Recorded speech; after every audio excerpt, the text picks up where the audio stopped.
Assalamualaikum warahmatullahi wabarakatuh. Halo anak-anak, apa kabar ya hari ini? Alhamdulillah, sehat semuanya ya. Oh iya, hari ini siapa yang tidak hadir? Hadir semuanya, alhamdulillah. Sebelum kita memulai pelajaran hari ini, mari kita berdoa terlebih dahulu. Berdoa, mulai. Berdoa, selesai. Baik anak-anak, pada hari ini kita akan belajar tema 3, benda di sekitarku. Subtema 4, keajaiban perubahan wujud sekitarku. Pembelajaran 5. Tujuan pembelajaran hari ini adalah, mari kita simak video berikut ini anak-anak. Jadi teman-teman, proses terjadinya hujan dimulai dari sinar matahari yang panas menyebabkan adanya proses evaporasi. Di mana proses itu air akan mengalami penguapan. Lalu, proses penguapan tersebut naik dan mengalami proses kondensasi. Dalam proses tersebut, uap air berubah menjadi embun. Karena suhu sekitar awan lebih rendah daripada matahari, sehingga membentuk titik embun air. Suhu udara yang semakin tinggi membuat titik embun air menjadi lebih banyak, sehingga terbentuklah awan. Teman-teman tahu nggak? Di langit ada perbedaan tekanan udara, sehingga pergerakan udara tersebut disebut dengan angin.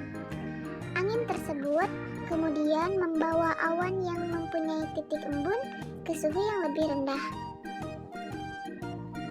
Awan-awan yang mengandung titik embun tersebut kemudian berkumpul dan membentuk sebuah awan yang lebih besar yang berwarna kelabu. Proses ini bisa kita sebut dengan proses koalensi.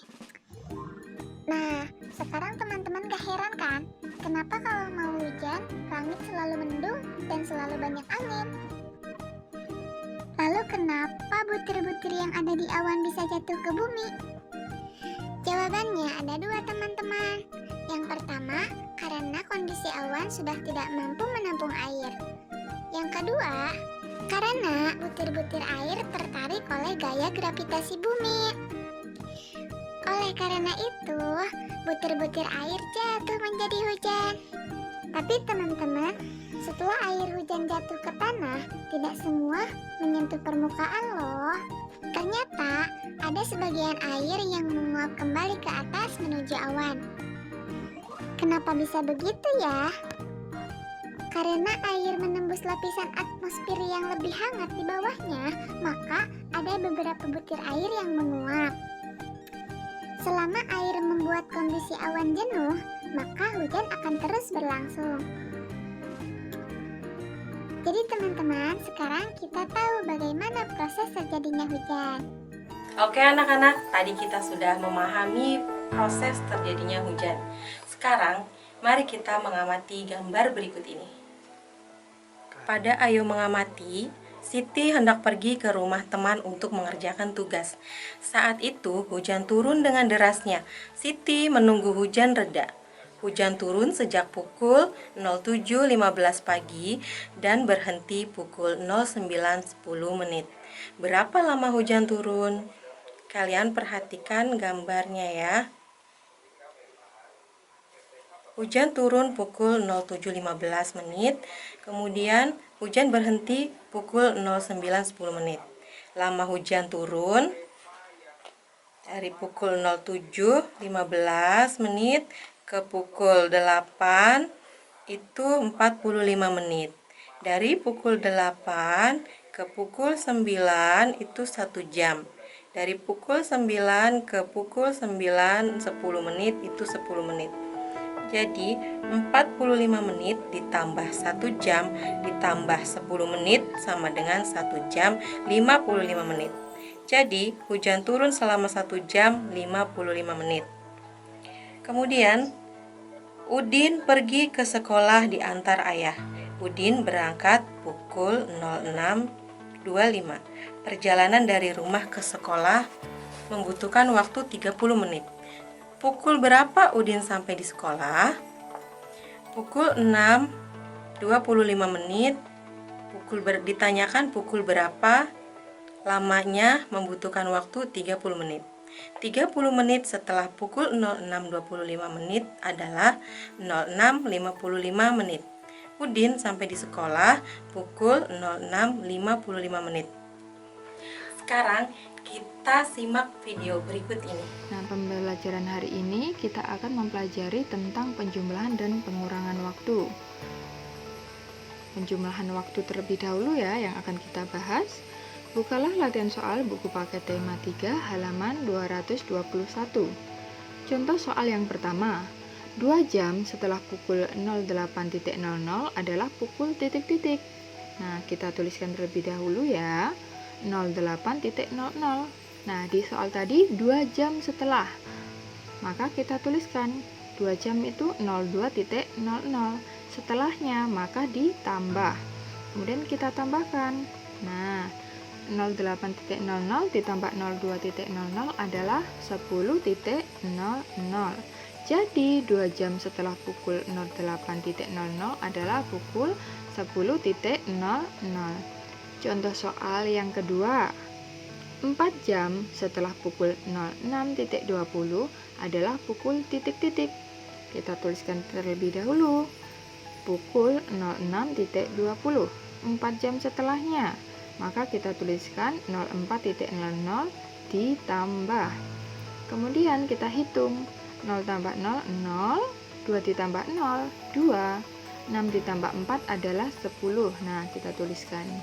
Jadi 2 jam setelah pukul 08.00 adalah pukul 10.00. Contoh selanjutnya. 45 menit setelah pukul 04.15 adalah pukul, kita tuliskan dulu 04.15. Nah, tadi 45 menit setelah. Menit ya, ini bukan jam ya. Jadi menulisnya adalah 00.45. Setelahnya berarti tadi ditambah, pintar. Kemudian 5 ditambah 5 10 ya, dituliskan angka 0, menyimpan 1 ditambah dengan yang depannya itu 1, 2. Jadinya 2 ya. Kemudian ditambah dengan bawahnya angka 4. Nah, 2 ditambah 4 adalah 60. Kemudian depannya 4 ditambah 0 adalah 4, 0 ditambah 0 adalah 0. Nah, 04.60. Kalau kalian lihat di jam digital, apakah ada 04.60? Tidak ada ya. Di jam itu paling banyak itu 04.59. Jadi menitnya itu 59. Kemudian kalau menitnya 60 bagaimana, Bu? Nah, 60 menit ini nanti kita rubah menjadi jam. Caranya bagaimana?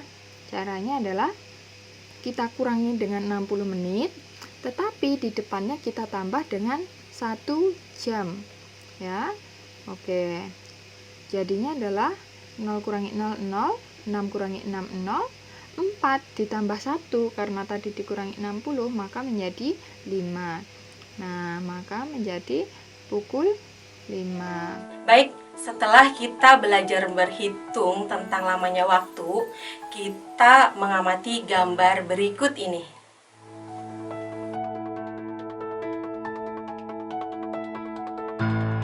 Baik anak-anak, kalian tadi sudah memahami proses terjadinya hujan, menghitung lamanya waktu, dan pengalaman menolong di sekolah.